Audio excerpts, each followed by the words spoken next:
Are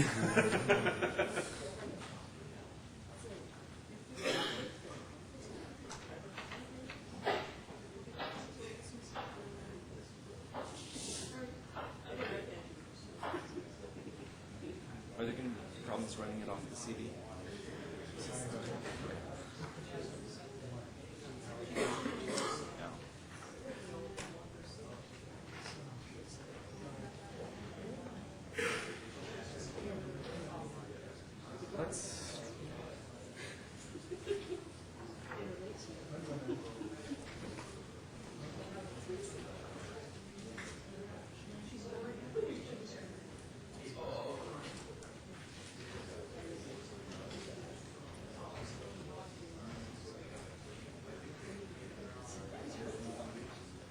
How large is yours?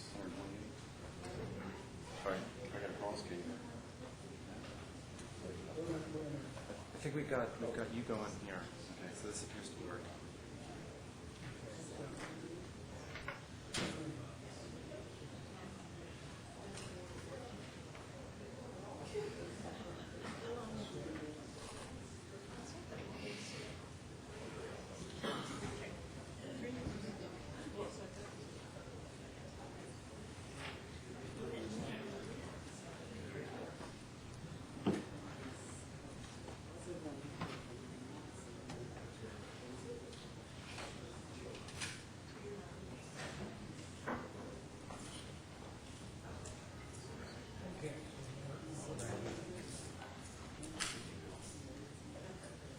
What else would you like to open up here?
I'm happy to put it. What would you like this in real time? No. I need Yes, yes, I do have real time. I'll make sure it's upgraded. No. But I need to have all this stuff. Yep. And then we'll just transition the cable. Break the audio, and I'll turn on the audio on my computer.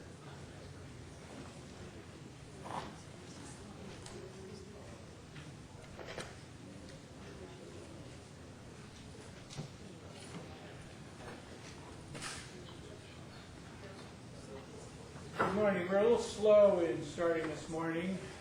I'm Peter Martin's assistant, and I'm going to get things started.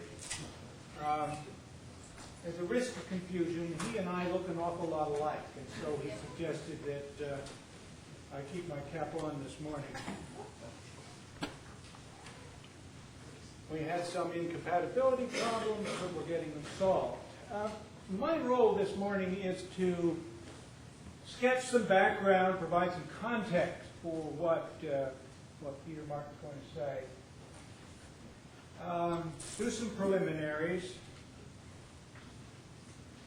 Before starting the session on Kodak, John Mayer yesterday asked how many of you in the audience had been in Louisville. And I would now ask the same question. At that point, John proceeded to say, if you've been in Louisville, there was no need to stay for what was about to follow. My message is different. This is not the presentation that Peter Martin gave in Louisville. At that point, he opened the LII playbook on marketing, administering, and conducting an inter-school, internet-based course.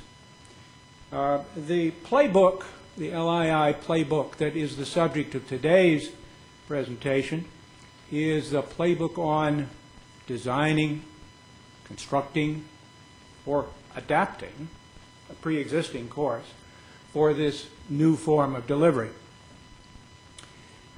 A fair amount has already been said, and so I'll say little, if anything, more about the new context, which is the ABA accreditation rule that now gives limited, but nonetheless clearly authorized space for distance learning, both within existing courses that are centered in a classroom, that have at least 2/3 of the instruction going on in conventional mode, and also then authorizes entirely online delivery of a course.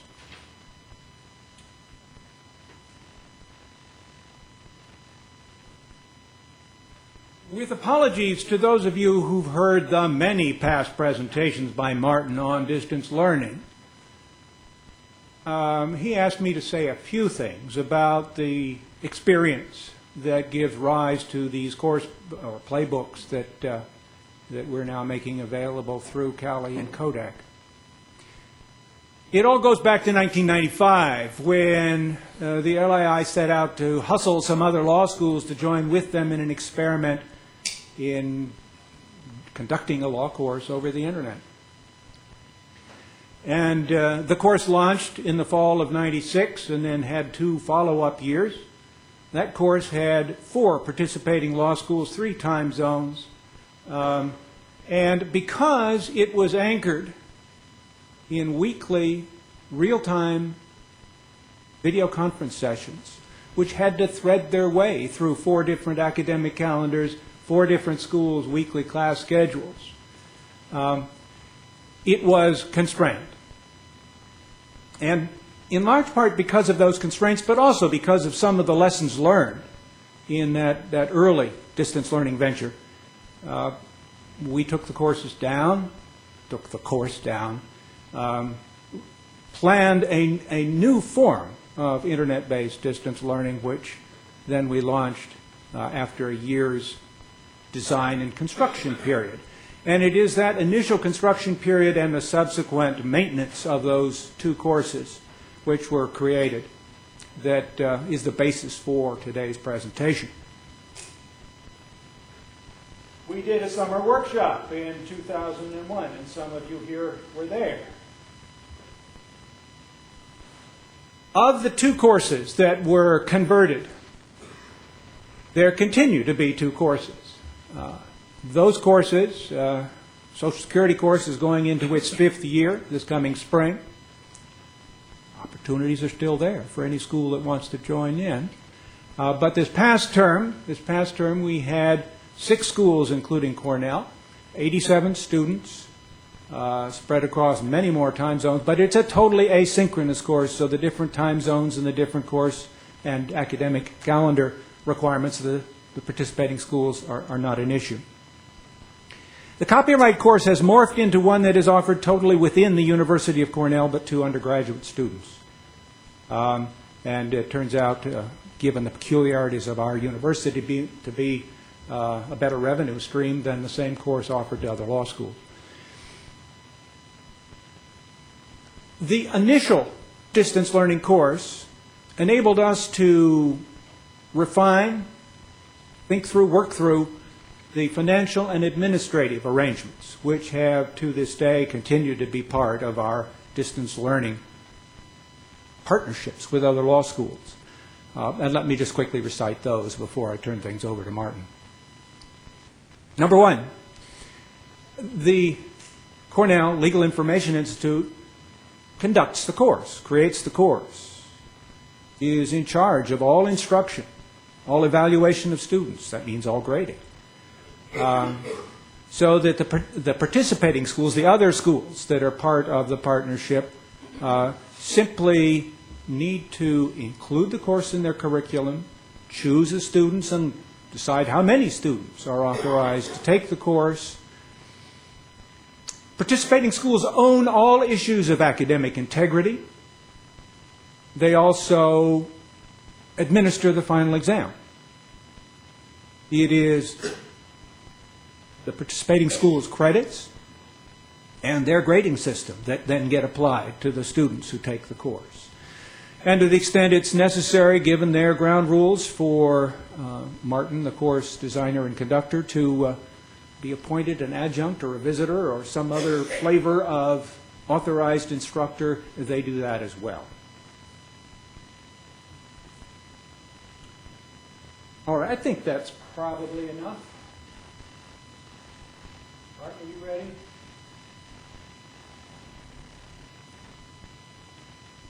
Oh, he's not. The presentation that Martin will give is both anchored in, resting on, but also limited by the LI's experience. We have not done point-to-point video conferencing courses, and this will not concern that. There are a variety of reasons why we've been far less interested in that than in asynchronous, repeatable distance learning courses. We'll not concern ourselves with the fine points of ABA Standard 306 compliance. There's another playbook that I've already referred to that deals with the issues of conducting and administering the course.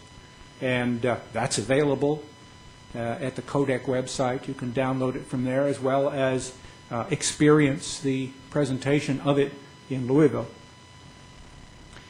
And we won't focus particularly, unless we're taken there by questions, on the infrastructure or the personnel or the software options that are involved in running a distance learning course.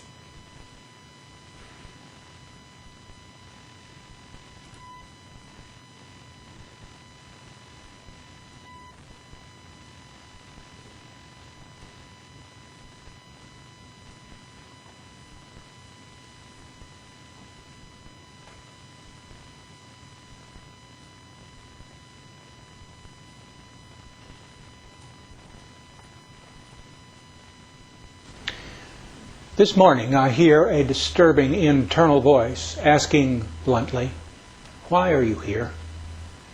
And this is not the first time I have heard it as I have taken a law school podium. In this instance, however, there is no connotation of what of value do you have to share with these folks, for I am quite confident that you and I have something important to discuss. Instead, the question is one of means.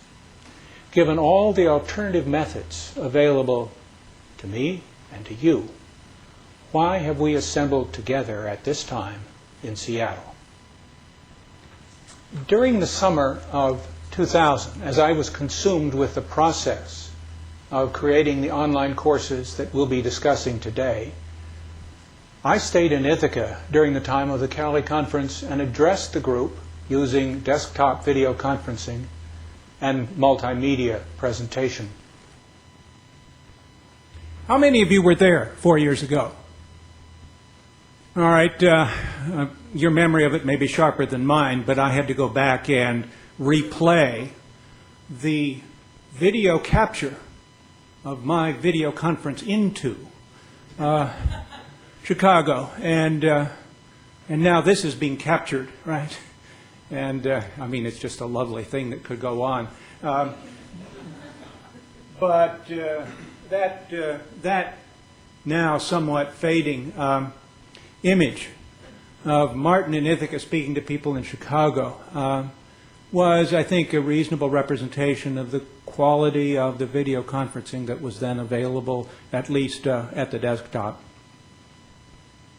Let me make a couple of points. One of the responses from the audience that I heard in Ithaca at that point was that when my amoeba-like face was on the screen and my lips purported to be moving, there was a degree of engagement that disappeared when it moved to streaming audio and text on the screen, that somehow the latter was more soporific. And my rejoinder, as I then heard it in a recent replay of this exchange, was that one had to take account of the context in which this kind of presentation was being experienced.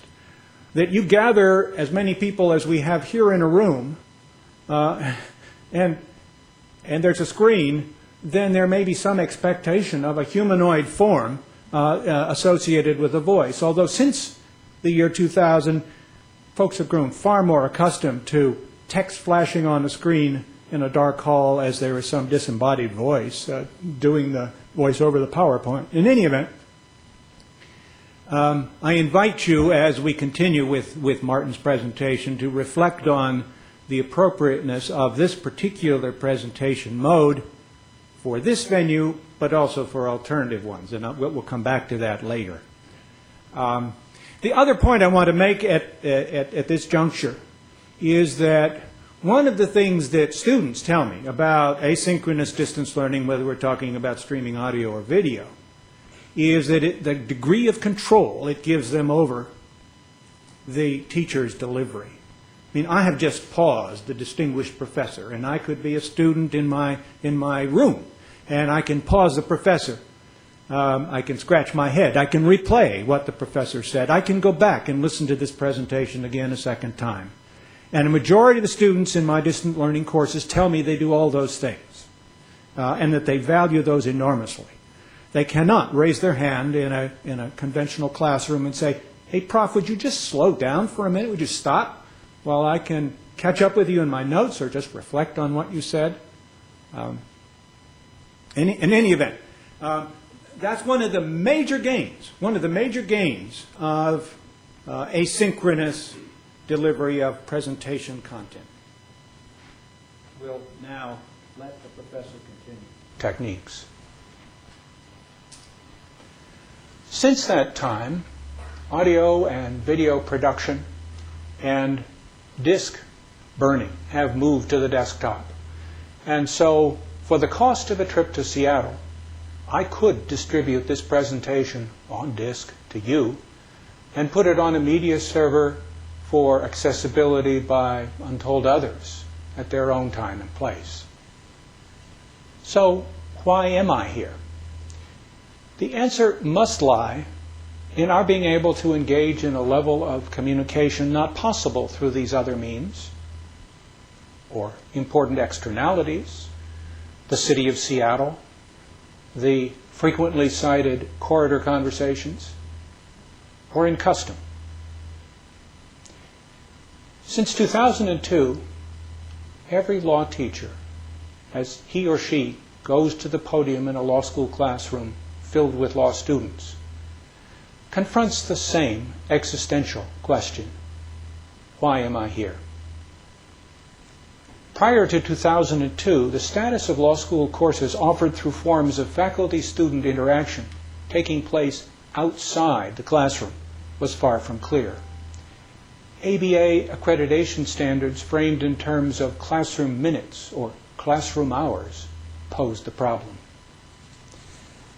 A new accreditation standard approved by the ABA 2 years ago, this coming August, deals explicitly with distance education. Under that standard and accompanying interpretation, ABA accredited law schools can now rest up to 1/3 the credits for a classroom-based course on work done through a full range of distance learning approaches. But in addition, 12 credits of the total required for graduation can be earned in totally online courses. There are a host of reasons for law schools and law teachers to take full advantage of the new flexibility opened by the ABA accreditation standard. I have elaborated on them elsewhere, so a short list should suffice for now. Classroom space particularly at times favored by faculty and students, is at a premium in most law schools. Any reduction in the number of class meetings lightens the heavy scheduling burden carried by those in the administration responsible for scheduling the academic program, and can reduce the number of unhappy trade-offs confronted by both faculty and students. The evidence is overwhelming that by the final year, if not before, law school uses of the classroom command dramatically reduced student presence and engagement. For students, effective distance education approaches can mean more control over their own learning and less conflict between their academic work and such other priorities as employment, both present and future, and family. Introducing a significant component of distance learning into a single course or a full JD program can expand the teaching resources for a school by drawing upon the expertise of academics and legal professionals who could not be brought to the school on a regular, scheduled basis. And as I have experienced, distance approaches can make it possible to assemble sufficient students across institutions to support a course that no single school could itself justify. And for students and participating schools, the result is a broader, richer curriculum. Assuming, as my experience convinces me, that the reasons to shift some elements of many, if not most, law school courses to distant delivery are compelling, and that many schools should find teaching some entire courses in this fashion attractive, the questions become which and how. Which courses or course elements are the most suitable for the conversion? And how does one go about converting a conventional classroom-based course, in whole or in part, to a distance course? This session focuses on the how question. Since the school's situation, teaching resources, and priorities are likely to figure importantly in course selection. But by implication, our exploration of the course creation process will suggest criteria bearing on the suitability question. Before I open with you the LII playbook on distance course creation, I should say a few words about the nature of the courses we have taken through this process, for that will inevitably bear on the degree which our experience can be transposed to your situation. Our experience has been limited to two upper-class elective courses, copyright and Social Security law. Their position in the curriculum assures that students entering them in their online version do so with a solid understanding of the types of legal materials that frame the respective areas, statutes, regulations, appellate court decisions, with skills of study and analysis developed during at least 1 year of law study, and a command of legal concepts and vocabulary that can be deployed to gain understanding of these new fields. As I teach these courses, and as they're taught in most law schools, neither focuses significantly on the development of professional skills or involves experiential learning in a way that a clinical course must, and a course in evidence or procedure or trial advocacy or negotiation may. Instead, they're organized around their respective legal domains.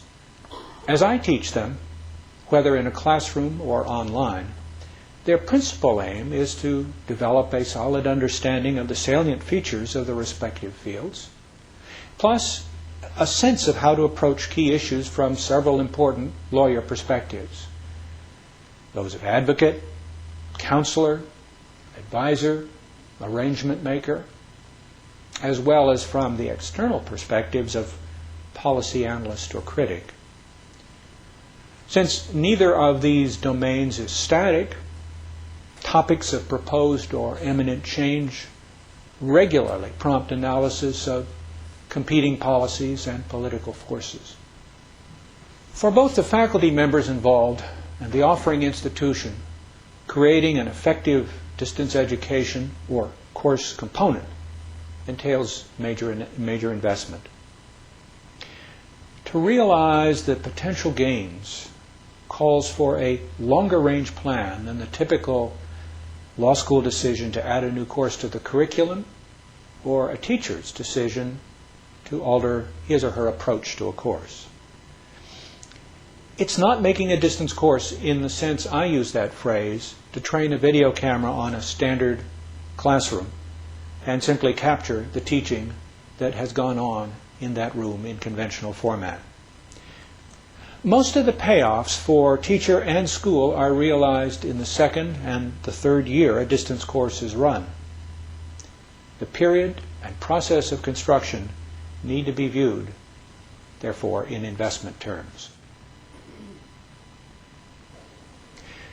The process I'm going to outline assumes that design and construction begin with an established and successful classroom-based course. This furnishes, among other things, a useful benchmark, for it allows the nature and amount of assigned readings, the goals and agenda, the cumulative workload for students, and other key parameters for the course to be calibrated against past experience. The most convincing answer I have to the question, how do you know that the course that you're offering online is as challenging, involves as much work, and allows students to do the same number of things as the classroom original, is to say that it covers exactly the same ground. And if the project is shifting only a fraction of a course to distance format, experience with the course will furnish the most direct guidance on exactly which portions to move. But how does one proceed to lay out for inspection, analysis, and conversion all the elements of a course, including those multiple activities that go on in its classroom meetings? Other law teachers may work from far more detailed notes than I do, or be more self-conscious about how they deploy classroom time. For me, and I suspect for others, the only way to get a clear and detailed picture of how I taught the courses that I wanted to convert, how I taught them in the classroom, was to record the meetings, 3 a week for 13 weeks, exactly as they took place in the classroom from start to finish. I began the project of moving my 2 courses online in 1999-2000 by bringing a tape recorder with me into the classroom and hitting the record button as I began the day's business with students. This wasn't done with the illusion that any of these tapes, and I'm holding in my hand the first 5 meetings of my copyright class in the fall of 1999, with any illusion that these recorded audio versions of those sessions would be directly usable, but simply so that I would have a full picture of what I wanted to adapt. Okay, lights up, please.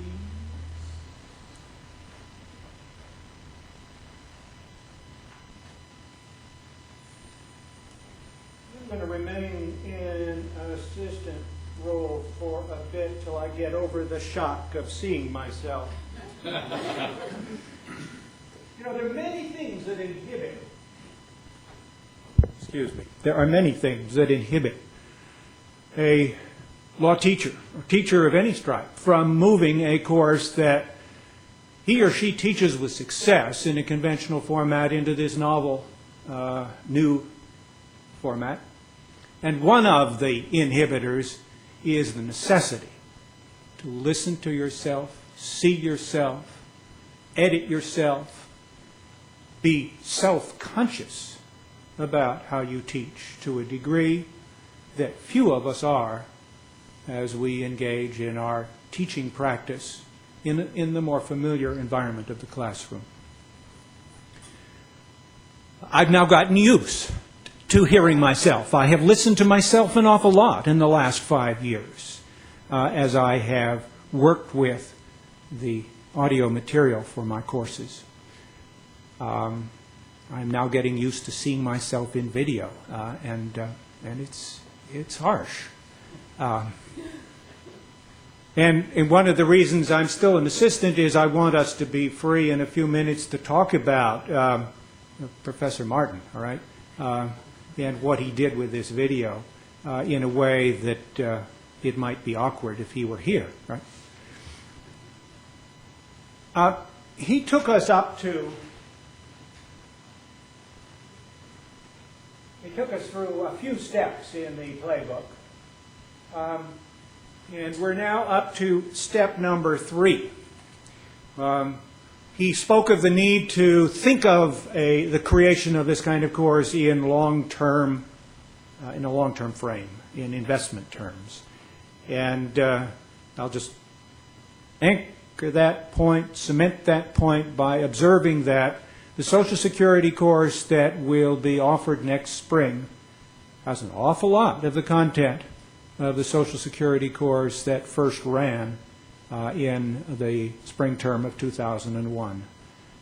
Yes, those audio presentations have been revised, but they've not been re-recorded from scratch. Yes, those interactive problems have all been adjusted and added to, but you start out from a framework that was constructed now approaching 5 years ago. Now, the next step in the LI playbook is to take the detailed picture of the course as it has been run successfully in a classroom frame and to pick it apart. A fundamental split is between those elements of a course and a teacher's practice in the classroom that represent what I'll call straightforward presentation. Now, I always thought of myself as a highly interactive teacher, and students had always encouraged me in that belief as they chided me for all the questions with which I pummeled them in the course of an hour. But as I listened to myself teach the copyright course and the Social Security course, I realized that there was an awful lot of straightforward presentation going on. Providing background for the discussion that we were then going to have. Setting up the problem we would then engage. Giving feedback then to various student points of view. Simply providing administrative information about what they had. Summarizing what we had done. Linking that day's topic with topics that either lay behind us or lay ahead in the future. So the next step then is to give a harsh and analytic look at the classroom content of the successfully taught course and to break it into various kinds of pieces, as I say, doing that in an iterative fashion, all right? Because you're on the one hand looking at how it is in the classroom, but then you're trying to envision it as delivered using the variety of modalities that are available in the distance learning. That's a wide open set of possibilities. So you're back and forth between what seems to be feasible, practicable in a distance learning delivery mode and what you've done in a classroom. You've got some examples here in the playbook of the categories I found I would find it useful to take what I did in the classroom and organize it to think about forms of distance delivery. There's the huge presentation element. There are the questions and problems that I wanted to confront students with so that they could, in effect, understand the degree to which they understood or have revealed to them the extent to which they were still puzzled. I wanted to run, I ran a classroom-based course that held students accountable so that students were under pressure to come to that class prepared, having done the readings, having thought about the issues in advance. I wanted there to be opportunity for exchange, not just student-teacher, but student-student, as we would engage in mutual exploration of issues and problems. I wanted a framework in which I could see where there was confusion and could respond to it. And I wanted and I did, as I ran a classroom, have various forms in which I provided feedback for students. Well, that's my list, but I'm suggesting that what's critical is to, because we all teach differently, or we like to imagine that we do, that the teacher who is engaged in this kind of reconfiguring a conventionally taught course for distance delivery engage in this kind of analysis.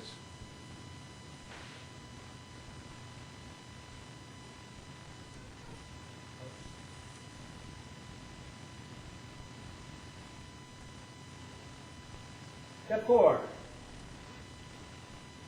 Map those categories against the currently available, affordable, accessible technology options. And that's going to be a different equation for every school, which will have a technology base, which will have technology partners for the course creator. And it also, though, involves some rather careful thinking about the environment in which you expect, in which you want the students to be doing their work that you've set up for them. And that's then a next step. Now, I've included in this step the word tentatively because that's an acknowledgement, perhaps too soft, that this is not a straight linear process, but it's back and forth. You know, you make your categories, you try to map them against various technology options. That then reveals to you some possibilities about further disaggregation or reassembly of your categories. So I found that it goes back and forth.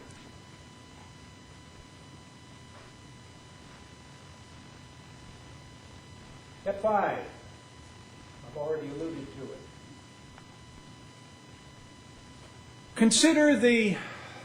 Consider what it is that you want the students to do and the environment, therefore, that you want the students to be situated within as they engage with your course.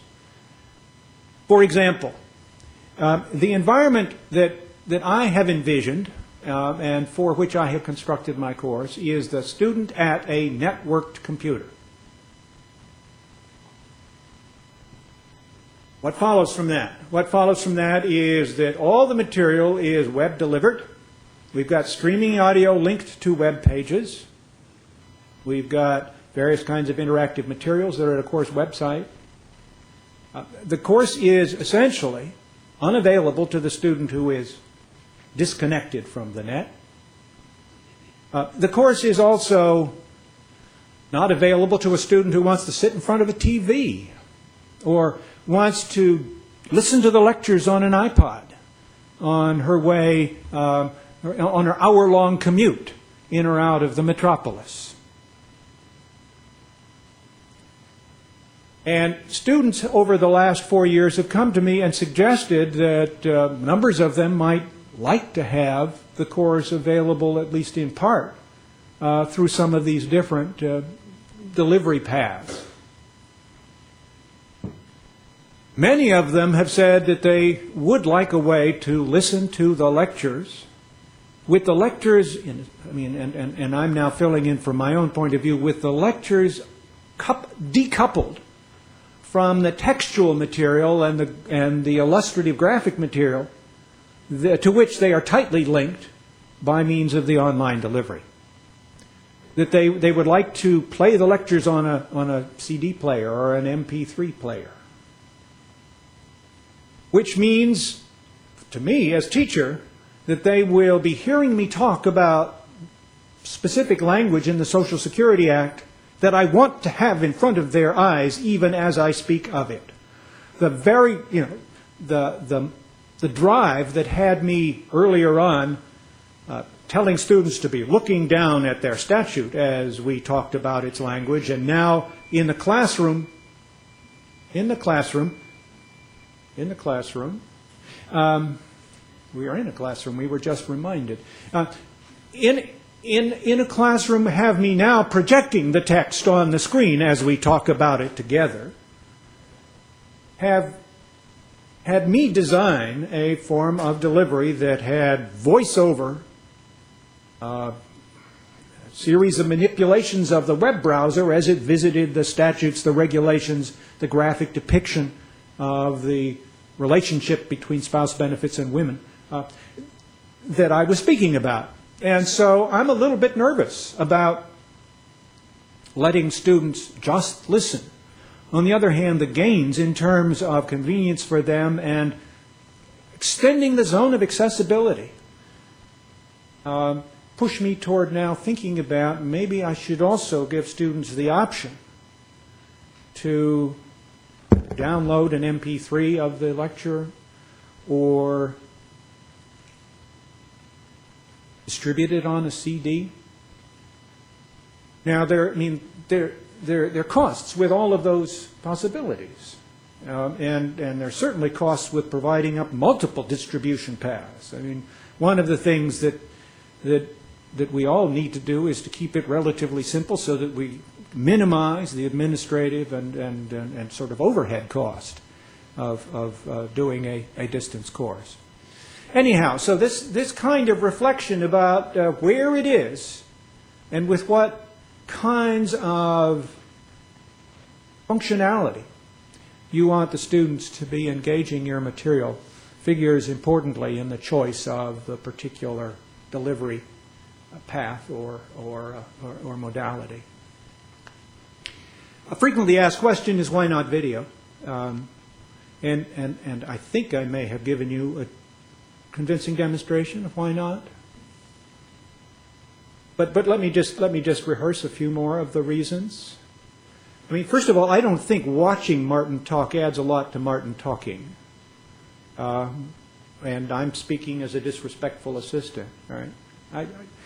If he were demonstrating various moves in the trial, or showing some other kind of legal process, if he were providing some rich scenarios, which we then proceeded to analyze in terms of the Social Security benefits available to the parties who just talked to us about their life, that might be a different matter. But simply as a way of allowing him to talk, I think that the cost outweighs the benefit. And so I'm telling you that point of view. Let me add to it. Well, I'll add to it as we move on to some of the future steps. But step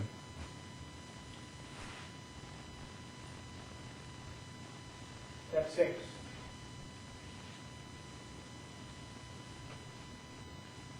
Don't be so focused on moving what you do in the classroom that you carry all of the constraints of the classroom into distance learning. The classroom is such a wonderful improv space, right?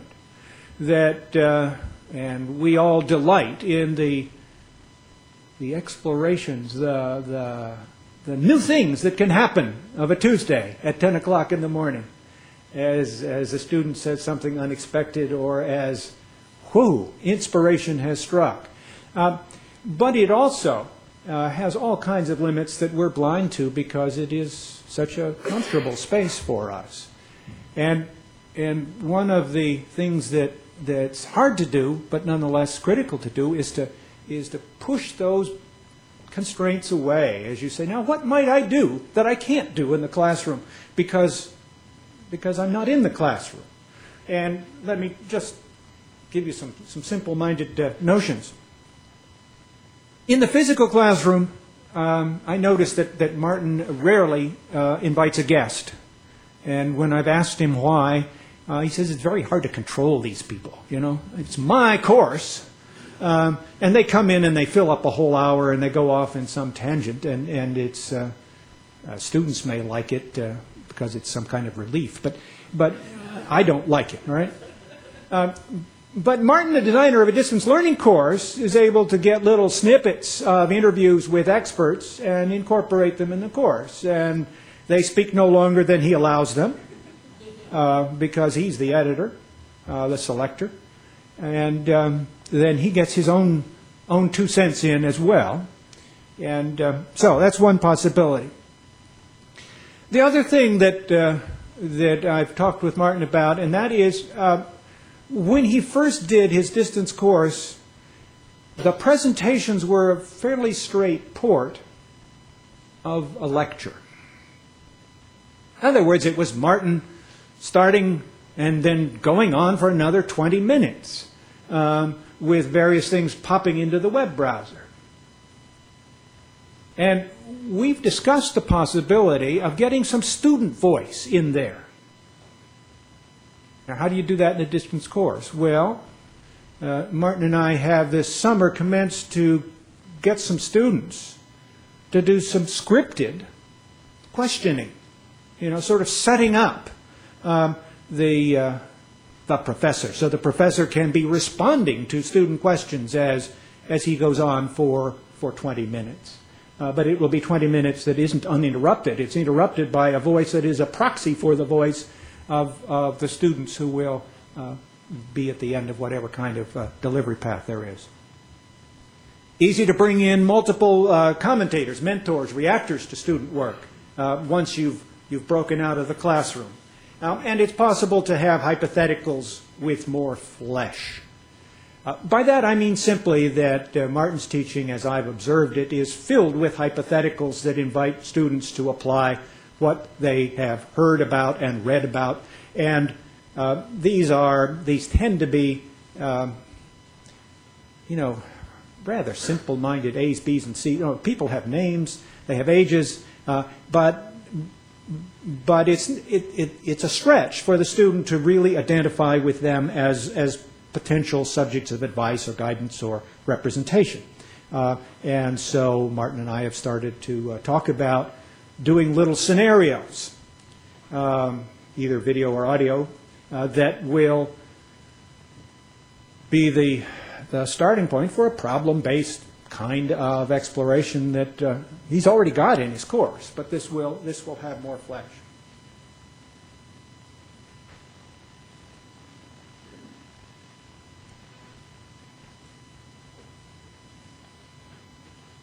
This is important. The challenge, the excitement of doing a distance course is so incredible that one is apt to forget that you're going to want to use this in year 2, in year 3, in year 4, but you're going to want to change it. Beware of tools that have presenter in their name. I speak of Real Presenter, Microsoft Presenter, and no doubt there are other presenters, which drop way low the threshold for creation, but raise almost to the point of impossibility editing and changing, locking down into a proprietary format the credible content that you have created and then want to change. Make slight modification to. I could, but I won't, take you to a page of one of our courses that illustrates the problem. Social Security is changing every year, the various parameters. And if problems are going to have any kind of realism, they need to be presented in terms of the current year's formula, the current year's numbers. They need to be set against other kinds of information about the now rather than 4 years ago. And that means that there needs to be constant revision of a foreseeable kind, as well as the revision that is provoked by a change in the law, either judicially discovered or legislatively mandated. And so that affects how one constructs the material that is presented to students. I have the following gradient. It has on the one side video as the most difficult medium in which to change. I mean, think back to that video of Martin that we saw a few moments ago. Now, he might be tempted to use this in some other time and place. There's an upcoming conference in Newark on technology and law teaching, all right? Tragically, he used the word Seattle in that video. And if he were to try to repurpose that video for Newark, I mean, what are his choices? He could do a little voiceover edit, and so even as the lips are saying Seattle, the voice is saying Newark. He could try to get the same haircut, the same bow tie, the same shirt, the same posture, and just say the word Newark and try to edit that in. I mean, video is tough, hard to change. And that's one of the many reasons why video is, in my judgment, to be reserved for only those things that deliver far more than a teacher talking. And at the other end of the spectrum is text. So what I have moved to is talking in general terms over a web page that changes from year to year. So I will, rather than saying the current numbers, I'll say the current numbers are on the web page that you're now looking at. And that means that I don't even have to change the audio bit next year as I revise that particular part of the course. All I have to do is change the web page, put new numbers into the text that the students are seeing as they are hearing me speak of it. That's just an illustration of the importance of thinking ahead about leaving those things that are sure to change in a format that is easily changeable, and also, in a sense, indexing. You know, keeping track of those things that are likely to be volatile and those things that you think probably won't. Because another thing that text has over even audio is ease of finding that thing that you know is in there somewhere that has changed. I mean, to find something in an audio presentation that has changed, I'm going to have to listen to that thing over again and find that little bit and make that change, while I can use a search tool to find something in the amount of text that I'm having students work with in the course that I am speaking about as I want to make a change. All right, the importance then of thinking about year 2 and year 3, even as you build year 1.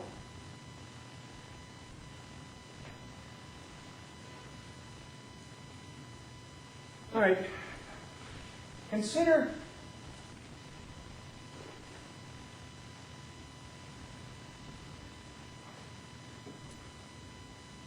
how you're going to structure the entire course. So far we've been looking more or less at the micro level, but now think about the course. Think about the course as going on for 13, 14 weeks. And one of the things that's critical is that you're working with students under the current regime, students whose lives are centered in law school programs that demand that they be in the classroom at particular hours on Monday, Wednesday, and Friday. Those are classrooms where the teachers are doing things that cause the students to feel that they should come to those classrooms prepared. That's a feeling that diminishes over time, but nonetheless it's there. And the expectation that students may bring to a distance course is, hey, this is a course that I don't have to do this week, I can put it off to next week or put it off to the week in front of the exam because it's all there. It's all on a disk or all online. And one needs to counteract that impression that may be brought to the course without any invitation on your part.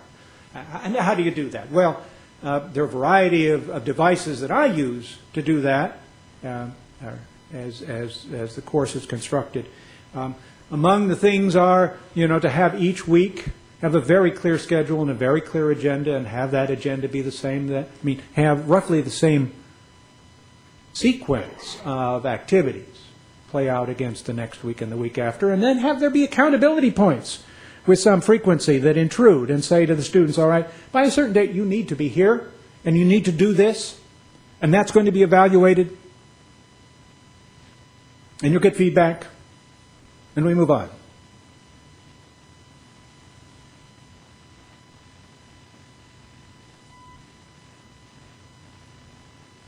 Step 9.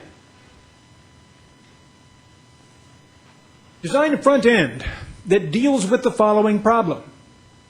The students taking a distance course, or even dealing with a distance component of a conventional course, may well have had no prior experience with the kind of teaching / learning / education that you will be offering them. And while with a conventionally taught course they bring all sorts of conditioning, all sorts of skills, they need to be told what's going to happen in your course, because they'll come to it in one of two modes. Either not knowing what to expect, and maybe subliminally expecting that this will be a gut or whatever. Alternatively, they may have taken a distance education course as an undergraduate, or perhaps earlier from someone else in their institution. And they may have very fixed expectations about what this will be, that it's going to include video conferencing, or that it's going to do whatever. And as we've been told several times already in this conference, distance learning, distance education is about as broad, it's a broader spectrum of possibilities than classroom teaching. And so if they come with some expectation that doesn't match what you'll be doing, it's important they know that too. So that there are two things that are embedded in the architecture of the courses we've offered. One is a very clear upfront introduction about how the course is going to be run. It not only tells but shows, so that the students, as they go through that introduction, are doing all the things that they'll have to do in the course. There's also a very explicit thing that invites students to think about whether or not this is really for them, because there are some students whose prior educational experience has so shaped them that they go really weak and wobbly when they are deprived of the regular classroom meetings. And it's just not for them. And it's important for students to be a bit reflective. I mean, for you to counsel students out who will end up being very unhappy with what they're about to experience. It will be good for them, but unhappy students don't learn terribly well.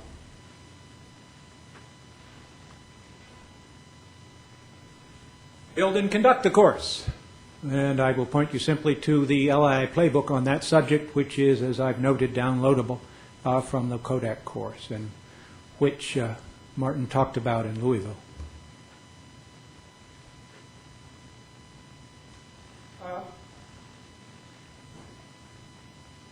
The choice of how to do it is affected in part, or may be affected by, how much lead time you have.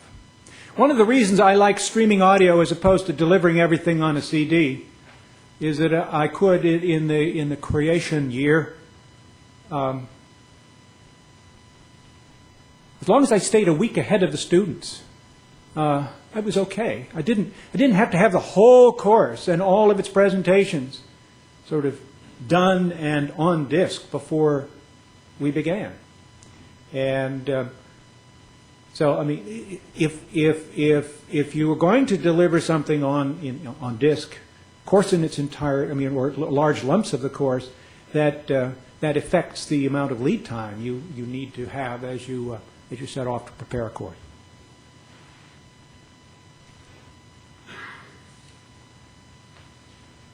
Evaluate course outcomes. Courses experienced by students, courses experienced by you, courses experienced by and observed by intelligent, observant others. One of our understandings with participating schools is that they are invited, indeed encouraged, to have a faculty person be in the course as an observer and monitor. All of the schools that have participated in our courses have their own course evaluation drill. In every instance, it doesn't ask the questions that you or I would have about a distance course. And indeed, they all refer to the teacher in the classroom. And so it becomes very important to have an appropriate and different evaluation instrument as you're asking the students about this experience. There are things you want to know about how they operated within the space you created as you think about improving upon it.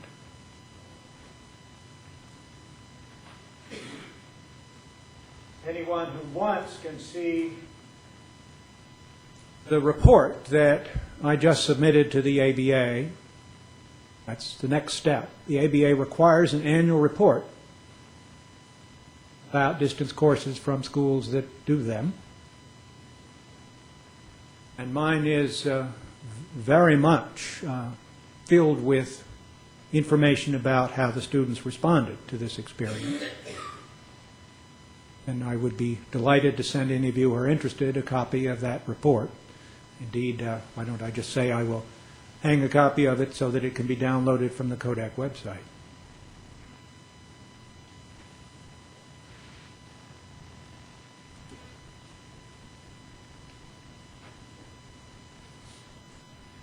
Reflect, revise, and do it again.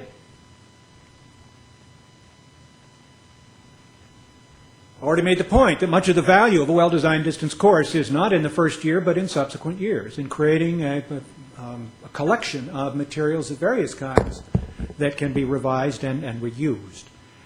I underscored the revise piece of that and an original design that facilitates it. And I guess the other point to make is that this is also very new, both on an individual and a collective basis, that revision is going to come from our experience with it. And we're going to want to make it better, and better is going to change even as the environment and the technology tools available to assist our teaching in this mode grow more sophisticated. We began late. We ended just a few minutes late, and I apologize for that.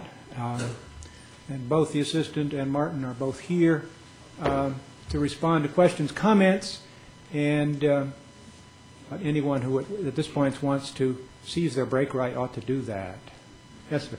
Peter, for those institutions that might want to partner with you, for example, the Social Security course in the spring, do they contact you, your assistant, or LII? Either my assistant or I, and we have the same email address. Yes. Can you comment on a couple of things? On selecting a course, are there some courses you think better suited to distance education than others? And on collaboration, co-teaching, of course. All right. Martin made the observation about the courses that we've done that they didn't involve any sort of experiential or lawyering skills elements. Not to say that can't be done, but we haven't gone there. So that these are if you will, content-based courses that are statutory courses, involve working with intricate legal texts, trying to understand them, work with statutes, regulations, court decisions. So I'm comfortable saying that's a good fit. Upper class courses with students who've got all of their basic work and their understanding of legal vocabulary and how one works with various kinds of law materials in hand. Collaboration It's great. I mean, do it. We haven't, except in the sense that we've invited other schools to be involved in the course that we've created. But it becomes really quite possible, as I've suggested in talking about guests, to get multiple voices into a course, either in the presenting mode or in the reacting and commenting mode. Your choice wasn't based on a deliberate decision not to co-teach courses. No, I mean, we'll start out with Social Security law. Social Security law is a course that I had great trouble persuading my dean to allow me to teach because of the limited enrollment it would draw at Cornell. And now that I'm teaching over 80 students in the course, and each one of them is bringing in $500 per, the dean is quite happy to have me teach that course. Was it a comment or question? Yes. How do you make sure that your students are keeping up with the schedule? I spoke of the importance of having accountability points. Each week, there is, prior to the discussion, online discussion day, we begin on Thursday with our online discussion of that week's topic.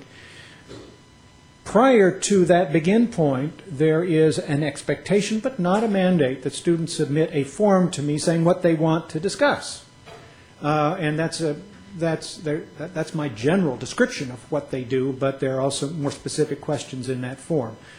I can see from that who is and who is not at least evidently engaged on a weekly basis.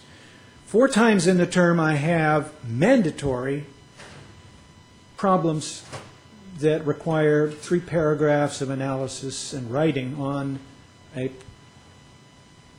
little exam question, we'll say, that rests on the 3 weeks prior material. And that deadline is policed. Students are dropped if they dropped, or they drop themselves if they don't meet that deadline. And that's how. Yes? To what extent are you considering including or extending the course offered to student learning? Would it put accreditation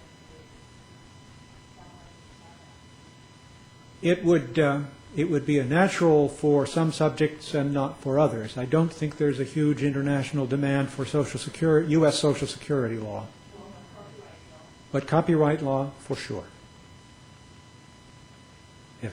What do you think is manageable for the number of students that you can handle in terms of feedback and discussion online? I'm still exploring that frontier. I've had over 100 students in one of my courses, and I've taught over 100 students in the classroom. I mean, my aim was to find a format that allowed me to work with as many students as I had been comfortable working with in a classroom, and I found that. I'm also, with the help of a teaching assistant, seeing whether I can't, in fact, work with more. And so in doing that, I would do some sectioning, and I would use not just this assistant, but another one. A second-year student at Cornell who took the course. I mean, she just took it as a second year and will be a third year next year, and she will be my assistant for Social Security. Bear in mind that so much of the course I've already done, that when I run the course, all I have to do is focus on the interaction with students and seeing to it that their work gets timely evaluation and response. One more, yeah. You seem to use the audio lectures. Do you have them every week? Every week has significant, every week has a new topic. Every week has a sequence of things that start out with audio presentations that drive a web browser to relevant material, and then readings, and then interactive problems, and then a pre-discussion submission, and then discussion. That's the week rhythm. And I've actually looked at your course stuff around the clinic, and it looks fantastic. My question is whether or not you think that it's possible, and I'm aware of some courses that people have done with a lot less audio or video and much more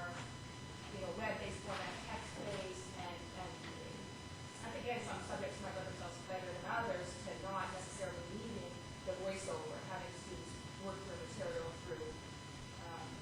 Well, I'm strongly of the belief that you want to deliver in as many ways as you can, and that having students take something in through the ears and the eyes adds a lot to just reading material. I mean, why don't we just give students a reading list and then give them a series of assignments? And there are a variety of reasons why I think collectively we're persuaded that adding to that with some audio content at least adds significant value for some students. Or some students that do just fine without ever hearing a professor speak, as long as they had the same content delivered in cogent written form. Paul, I'll let you input. You've been doing some work, quite a lot of work on webcasts, audio and visual, video rather, and you've also been doing some work recently with students on that environment that we've actually put together and present that later today. I just want to take in more not so much questions and comments on what you're saying on the old problem of audio versus video, but we thought that would probably be the same for us too, but students are actually coming back to us and we gave students in our system, we gave them the opportunity to look at the panel, send the video panel, send the audio. And the students actually came back to us and said that they found the video image quite useful, not only as in the morning, but also to the point of view social presence. And there's quite a lot of literature out there on social presence, and we want on something with relative non-interactivity that we have in a webcast or a webcast images where students found that quite helpful, especially when they were going through intensive revision for examinations, actually have the image there. A couple of other responses to that, and then we really do need to close because some of us are going downstairs to a lab that may be hard to find, and I'll say a word about that in a minute. I strongly believe in delivering something in front of the eyes along with the audio, as I've already explained.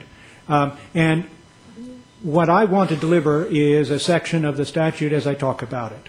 And I want to deliver it not just as an image, but indeed as text, so that the students can pause the talking professor, grab the chunk of the text, incorporate it, make notes about it, and then move on. And over half of my students, that's their pattern of work. Close to 70 or 80% of my students, they report. That's the pattern in which they use the material. And so it would be a mistake to think of my practice as just audio. It's audio plus this other content that they're seeing through the web browser. But insofar as it's text, it's not image of text. It's text that they can then appropriate. The other thing that I have heard from students who are students in this law school that is not present here because it's not an ABA accredited school, and that's Concord. Now their modality is video. Arthur Miller on the screen. And I've had Concord students in my course tell me that they prefer the straight audio, or rather they tell me that they quickly stop looking at the lips move as they are busy making notes. And that turns out then to be very expensive audio, that video of a talking professor. All right. Where are those of us who are going to the workshop going to go? We're going to go to the lower level of the library and follow the signs to the legal research